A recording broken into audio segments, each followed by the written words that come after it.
মুনাফিকরা হয় সুবিধাবাজি। সুবিধাবাজি কি আল্লাহ পাক বলছেন, ওয়াইদা লাকুল্লাযীনা আমানু ক্বালু আমান্না, যখন তারা মুমিনদের সাথে মিলিত হয় তখন কয়, আরে মিয়া আমরা তোমাদের সাথে আছি, আমিও তো মুসলমান। আবার ওয়াইদা খালাউ ইলা শায়াতিনহিম, শয়তানদের সাথে যখন মিলিত হয় তখন কয়, হ্যাঁ মিয়া ক্বালু ইন্না মাআকুম, আরে মিয়া আমরা তোমাদের সাথে আছি। মুমিনদের সাথে দেখা হইলে কয় আমরা ঈমান আনছি, আমরা মুসলমান, তোমাদের সাথে আছি। কাফেরদের সাথে যখন দেখা হয় তখন বলে, আরে মিয়া আমরা তোমাদের সাথে আছি। এরকম মানুষ আছে কিনা? আছে কিনা? যখন যেমন তেমন সাজে, হরেক রকম গান গায়, মসজিদে যায় মন্দিরে যায়, তারা কেমন মুসলমান। মসজিদে যায় মন্দিরে যায়, তারা কেমন মুসলমান। কথা বলেন ঠিক কিনা? দুই মুখা। হ্যাঁ, যখন মুসলমানদের সাথে দেখা হয় আমরা ঈমান আনছি, মুসলমানদের মসজিদে আই। আবার যখন কাফেরদের কোনো অনুষ্ঠান হয়, কোনো প্রোগ্রাম হয়, তখন হ্যাঁ গিয়ে প্রধান অতিথি বইতে আসেনিও। সবচেয়ে জঘন্য নাম যেটা, সেটা হলো ৪র্থ নাম্বার মুনাফিক। ৪র্থ নাম্বার কি ভাই? ভাইরা আমার, আপনি যদি বলেন হুজুর মুনাফিক দেখতে কেমন, সাদা নাকি লাল, লাল নাকি কালা, লম্বা নাকি বেটে, মুনাফিক দেখতে কেমন আমার একটু পরিচয় করায় দেন। আমি বলবো ভাইজান, আপনি যদি চান আমি হিন্দু দেখাইতে পারবো, যান আপনি ইন্ডিয়া চলে যান, হাজার হাজার লক্ষ লক্ষ হিন্দু দেখবেন। আপনি যদি চান খ্রিস্টান দেখতেন, চলে যান আমেরিকায়, হাজার হাজার লক্ষ লক্ষ খ্রিস্টান দেখতে পারবেন। আপনি যদি বৌদ্ধ দেখতে চান, যান মায়ানমারে চলে যান, বৌদ্ধ দেখতে পারবেন। আপনি যদি বলেন হুজুর গো মুনাফিক আমারে দেখায় দেন, আমি বলবো ভাইজান সম্ভব না। কারণ মুনাফিক তো আপনার আমার সাথে নামাজ পড়ে, দাড়িও আছে, টুপি আছে, মুসলমানের সাথে কোরবানিও দেয়, ঈদের নামাজও পড়ে, সব কিছু করে, কিন্তু তার ভিতরে মুসলমানের আকীদা বিশ্বাস নাই, তার ভিতরে আছে মুনাফিকি আকীদা বিশ্বাস। মুনাফিক চেনা যায় না। কারণ আল্লাহর রাসূলের সময় মুনাফিক আল্লাহর রাসূলের পিছনে নামাজ পড়ছে, আল্লাহর রাসূলের সাথে বৈশা বৈশা ইফতারি করছে, হজ করছে, নবীদের পিছনে পিছনে ঘুরছে। আবার সুযোগ পাইলে রে ইসলাম এবং মুসলমানদের 12টা বাজায় ফেলছে। আপনি চিনবেন কেমনে? নবীর যুগ মিয়া নবীর পিছনে নামাজ পড়ছে, প্রথম কাতরও নামাজ পড়ছে, কিন্তু আবার সুযোগ পাইলেই নবীজির বিরুদ্ধে লাগছে। আছে কিনা রে ভাই? প্রিয় ভাইয়েরা আমার, মুনাফিক চিনা যায় না, মুনাফিক দেখা যায় না।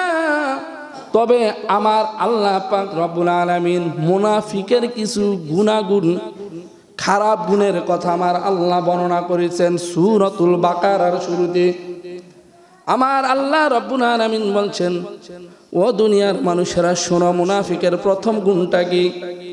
মুনাফিকের 1 নাম্বার খাসলত হলো মুনাফিক দুই মুখা হয়, দুই মুখী হয়। কয় মুখী? দুই মুখা। আল্লাহ রাব্বুল আলামিন সেই কথাটা বলছেন, ওয়া মিনান নাসি মান ইয়াকুলু আমান্না বিল্লাহি ওয়া বিল ইয়াউমিল আখির ওয়া মা হুম বিমুমিনিন।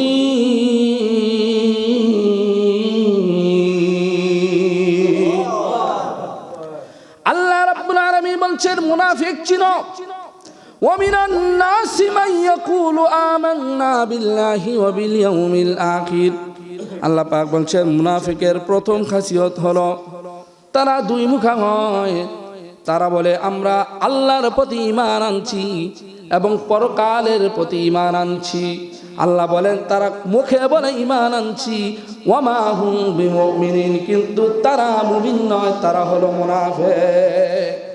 কারণ হলো কি, তারা মুখে ঈমানের কথা বলে, মুখে ঈমানের কথা বলে আবার মিথ্যা বলে, মুখে ঈমানের কথা বলে আবার সুদ খায়, ঘুষ খায়, মুখে ঈমানের কথা বলে মানুষদেরকে ধোঁকা দেয়, মুখে ঈমানের কথা বলে কিন্তু মানুষের উপর জুলুম নির্যাতন চালায়। আছে কিনা? আরে বাবা, কথা শুনলে মনে হয় সবচেয়ে বড় সাইকেল হাদিস, কিন্তু মিথ্যা ঘুষ মানুষের উপর জুলুম নির্যাতন ত্যাগ করে না, তারা মুমিন নয়। আল্লাহ বলছেন মাই ইয়াকুলু আমান্না বিল্লাহ ওয়া বিল ইয়াউমিল আখির, তারা মুখে বলে আমরা ঈমান এনেছি আল্লাহর উপর, পরকালীনের উপর, কিন্তু আল্লাহ বলে ওয়া মা হুম বিমুমিনিন, এরা মুমিন হই না। কারণ আগে ভিতরে 2 নম্বরই। প্রিয় ভাইয়েরা আমার, এই হলো প্রথম পরিচয়। মুনাফিকরা দুই মুখা হয়, মুখে একটা কয়, কাজে পরিণত করে আরেকটা, মুখে যেটা কয় সেটা পালন করে না, তার নাম হলো মুনাফিক। মুনাফিকের দ্বিতীয় নম্বর খাসিয়ত হলো আল্লাহ পাক রব্বুল আলামিন বলছেন ইউখাদিউনাল্লাহা ওয়াল্লাযীনা আমানু ওয়া মা ইয়াখদাউনা ইল্লা আনফুসাহুম ওয়া মা ইয়াশউরুন।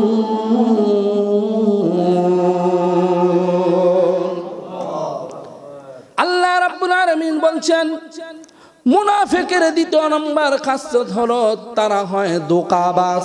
কি বাস? ইউখাদিউনাল্লাহা ওয়াল্লাযীনা আমানু, তারা আল্লাহরে ধোঁকা দেয়, সাথে সাথে ঈমানওয়ালাদেরকে ধোঁকা দেয়। আছে কিনা? আল্লাহরে ধোঁকা দেয় মানে কি? মুখে বলে আমি মুসলমান, মুখে বলে আমি আল্লাহর উপর ঈমান আনছি, আমি আল্লাহ পাকের গোলাম, আমি আল্লাহ পাকের বান্দা, আমি মুসলমান, আবার কাজে কর্মে দেখায়। যখন বাউলদের গ্রেফতার করে তখন আল্লাহর বিরুদ্ধে গিয়া বাউলের পক্ষে তারা স্লোগান দেয়। আছে কিনা? ইউখাদিউনাল্লাহ, আল্লাহরে ধোঁকা দেয়। আমি আল্লাহ তোমারে মানি, তোমারে বিশ্বাস করি, তুমি আমার একেবারে জানের জান, কিন্তু বাস্তবে দেখা যায় যে আল্লাহরে বাউল গাইল, অশ্লীল কথাবার্তা বলল, কোরআনের অপব্যাখ্যা করল। যখন মুসলমানেরা আন্দোলন শুরু করে দিল, আরো কিছু নামদারি মুসলমান তারা আল্লাহর বিরুদ্ধে গিয়া বাউলের পক্ষে অবস্থান করেছে। তারা এইভাবে আল্লাহ পাককে ধোঁকা দেয়। কথা বলো ঠিক কিনা? আল্লাহরে ধোঁকা দেয়, আল্লাহ বুঝে না। এই মিয়া, তুমি যদি সত্যিকার অর্থে আল্লাহকে ভালোবাসতে, আল্লাহরে গালি দিছে, তোমার কলিজা ছিঁড়া দেওয়ার কথা ছিল। কথা বলো ঠিক কিনা? তুমি মিয়া বাউলের পক্ষে স্লোগান দাও, নাম তোমার আবার আব্দুর রহিম, আব্দুল করিম, আব্দুল জাব্বার, আব্দুল মালিক, এটা সেটা মুসলমানের নাম, কিন্তু তোমার কাজকর্ম তো একটা মুসলমানের না। আর আল্লাহকে ধোঁকা দেয়। আর মুমিনদেরকে কিভাবে ধোঁকা দেয়? ইউখাদিউনাল্লাহা ওয়াল্লাযীনা আমানু, তারা মুমিনদেরকে ধোঁকা দেয়। কারণ মুমিনদের সাথে তারা নামাজ পড়ে, মুমিনদের সাথে তারা ইফতারি করে, মুমিনদের সাথে কোরবানি দেয়, আবার যখন সুযোগ পায় ইসলাম এবং মুমিন মুসলমানদেরকে 12টা বাজায় ফেলে। আসেনি কেউ? ভাই কথাগুলা সত্য না? আপনারা কি রাগ হইতেছেন? রাগ হইলে কি ঈমান থাকবো? আমি কোরআনের তরজমাগুলো খুলে আপনাদেরকে শোনাইতেছি। ভাইরা আমার, এবার আসুন মুনাফিকের 3 নাম্বার যে খাসলতটা সেটা আপনাদেরকে শোনাই। মুনাফিকেরা এই জমিনে ফাসাদ সৃষ্টিকারী হয়, সমাজে ফাসাদ সৃষ্টি করে, রাষ্ট্রে ফাসাদ সৃষ্টি করে, দেশের মধ্যে ফাসাদ সৃষ্টি করে। আল্লাহ পাক বলছেন ওয়া ইযা কিলা লাহুম লা তুফসিদু ফিল আরদি ক্বালু ইন্নামা নাহনু মুসলিহুন।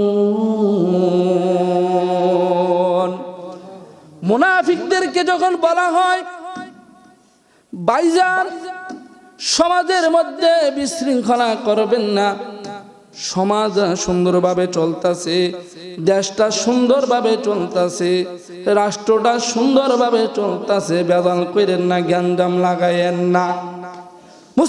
মুসলমানের ভিতরে দ্বন্দ্ব লাগায়েন না, ভাই ভাইয়ের মধ্যে দ্বন্দ্ব লাগায়েন না, প্রতিবেশীর মধ্যে দ্বন্দ্ব লাগায়েন না। তখন হ্যাঁ আর উল্টা কি করেননি, ক্বালু ইন্নামা নাহানু মুসলিহুন। তোর মিয়া আমি কি আর জ্ঞানদাম লাগাই, আমি আর জ্ঞানদাম ছুড়াই, আমি আগে মিলাই দিতেছি আর ভালো করে দিতেছি। বলেন না নাউজুবিল্লাহ। মানে জ্ঞানদাম যে লাগায় এইটাও স্বীকার হয় না, তোর কারা গেছি মিয়া, আমি আরো জ্ঞানদাম মজাই দিতেছি। আল্লাহ পাক বলছেন তারা হলো মুনাফিক।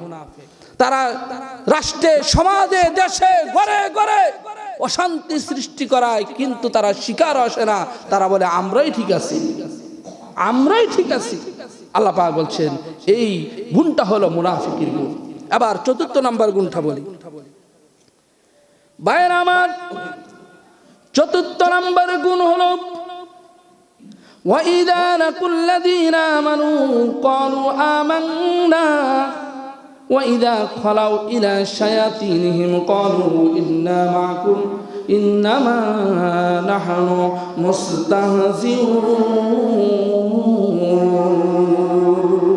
আল্লাহ চিন্তা করছেন, আল্লাহ পাক কোরআন শরীফের একেবারে শুরু থেকেই এই মুনাফিকের আলোচনা করছে। আমি চিন্তা করে দেখলাম ব্যাপারটা কি রে, হ্যাঁ কোরআন নাজিল করে আল্লাহ পাক রব্বুল আলামিন মুনাফিকের এত কাহিনী কেন বলতেছেন? কারণটা কি জানেননি? মুনাফিকের চাইতে খারাপ পৃথিবীতে একটা লোক নাই, কাফেরের চাইতে মুনাফিক খারাপ। কাফের যাইব উপরের জাহান্নাম, আর মুনাফিক যাইব নিচের জাহান্নাম। মানে জাহান্নামেরও নিচ আছে, হেডের মধ্যে দেব মুনাফিক। এই কারণে আল্লাহ পাক সর্বপ্রথম মানুষকে সহি করার জন্য কুরআনুল কারীমের মধ্যে দ্বিতীয় পৃষ্ঠাতে আল্লাহ পাক আলোচনা করেছেন। চতুর্থ নাম্বার মুনাফিকের যেই গুণটা, সেটা হলো কি জানেন? মুনাফিকরা হয় সুবিধাবাজি। সুবিধাবাজি কি আল্লাহ পাক বলছেন ওয়াইদা লাকুল্লাযীনা আমানু ক্বালু আমান্না, যখন তারা মুমিনদের সাথে মিলিত হয় তখন কয় আরে মিয়া আমরা তোমাদের সাথে আছি, আমিও তো মুসলমান। আবার ওয়াইদা খালাউ ইলা শায়াতিনহিম, শয়তানদের সাথে যখন মিলিত হয় তখন কয় হ্যাঁ মিয়া ক্বালু ইন্না মাআকুম, আরে মিয়া আমরা তোমাদের সাথে আছি। মুমিনদের সাথে দেখা হইলে কয় আমরা ঈমান আনছি, আমরা মুসলমান, তোমাদের সাথে আছি।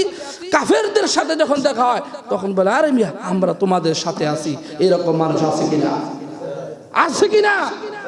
যখন যেমন তেমন সাজে, হরেক রকম গান গায়, মসজিদে যায় মন্দিরে যায়, তারা কেমন মুসলমান। মসজিদে যায় মন্দিরে যায়, তারা কেমন মুসলমান। কথা বলেন ঠিক কিনা? দুই মুখা। হ্যাঁ, যখন মুসলমানদের সাথে দেখা আমরা ঈমান আনছি, মুসলমানদের মসজিদে আই। আবার যখন কাফেরদের কোনো অনুষ্ঠান হয়, কোনো প্রোগ্রাম হয়, তখন হ্যাঁ গিয়ে প্রধান অতিথি বইতে আসেনিও। আল্লাহ পাক বলছেন ওয়াইদা লাকুল্লাযীনা আমানু ক্বালু আমান্না ওয়াইদা খালাউ ইলা শায়াতিনহিম ক্বালু ইন্না মাআকুম ইন্নামা নাহনু মুস্তাহজিউন। তারা হইল সুবিধাবাদী, যেখানে খাওন পায় ওখানে গিয়ে আপ করে পড়ে। এই খাস্তব বালানা। প্রিয় ভাইয়ের আমার, এখন শুনেন একটা আয়াত পড়ে আলোচনা শেষ করে দিচ্ছি। এই মুনাফিকদের অবস্থাটা কি এটা একটু শুনেন, তাদের পরকালীন অবস্থাটা কি। আল্লাহ পাক রব্বুল আলামিন বলছেন এই মুনাফিকের রূপ যাদের ভিতরে আছে, আমার কথা না কোরআন বলছেন, নবী গো সূরাতুন নিসার মধ্যে আমার আল্লাহ বলেছেন ও নবী, যাদের ভিতরে এই মুনাফিকি খাসলত আছে তাদেরকে আপনি বলে দেন বাশশিরিল মুনাফিকিনা বিআন্না লাহুম আযাবান আলীমা। এই মুনাফিকদেরকে আপনি কঠিন আযাবের কথা আপনি জানাইয়া দেন। আবার নিসার অন্যত্র আয়াতে আমার আল্লাহ বলছেন ইন্নাল মুনাফিকিনা ফিদ-দারকিল আসফালি মিনান নার। এই মুনাফিকরা যাবে জাহান্নামের একেবারে নিকৃষ্ট জাহান্নামেরও জাহান্নাম আছে, ওই জাহান্নামের ভিতরে মুনাফিকরে জন্মের মতো ঢুকাইয়া দিব। ইন্নাল মুনাফিকিনা ফিদ-দারকিল আসফালি মিনান নার, অর্থাৎ জাহান্নামের নিচেও আরেকটা জাহান্নাম আছে, যেই জাহান্নামকে জাহান্নামেরও ভয় পায় ওই রকম জাহান্নামের ভিতরে মুনাফিকরে ঢুকাইবে। যারা দুই মুখী আচরণ করবে, মানুষদেরকে ধোঁকা দিবে, এখানে কইব আমি তোমার সাথে আছি, ওখানে কইব আমি তোমার সাথে আছি, হ্যাঁ লগে কি বারবি আমি তোমার বন্ধু, হ্যাঁ রে আরে আমি তোমার বন্ধু, মসজিদে কইব আল্লাহ আল্লাহ, বাড়ি কইব রাম রাম। এইগুলো হলো মুনাফিক। যাদের কথায় কাজে না মিলবে তারা হলো মুনাফিক। আল্লাহ পাক রব্বুল আলামিন আমাদের সবাইকে এই মুনাফিকি গুণ থেকে সবাইকে হেফাজত করুন, আমিন বলেন। আরো জোরে বলেন আমিন। ইনশাআল্লাহ তাআলা নবী দোয়া করছে মুনাফিকের সম্পর্কে। আল্লাহ পাক বলছেন দোয়া কাম হইব না, 70 বার দোয়া করলে কাম হইব না। নবী কয় 70 বার দোয়া করলে কাজ হইব না, তাহলে আমি আর বেশি করব। আল্লাহ পাক বলছে কিয়ামত পর্যন্ত, মৃত্যু পর্যন্ত দোয়া করলে আপনি নবীর দোয়া আমি কবুল করতাম না। ইনশাআল্লাহ আগামী সপ্তাহে আলোচনা করব। আল্লাহ পাক আমল করা তৌফিক দান।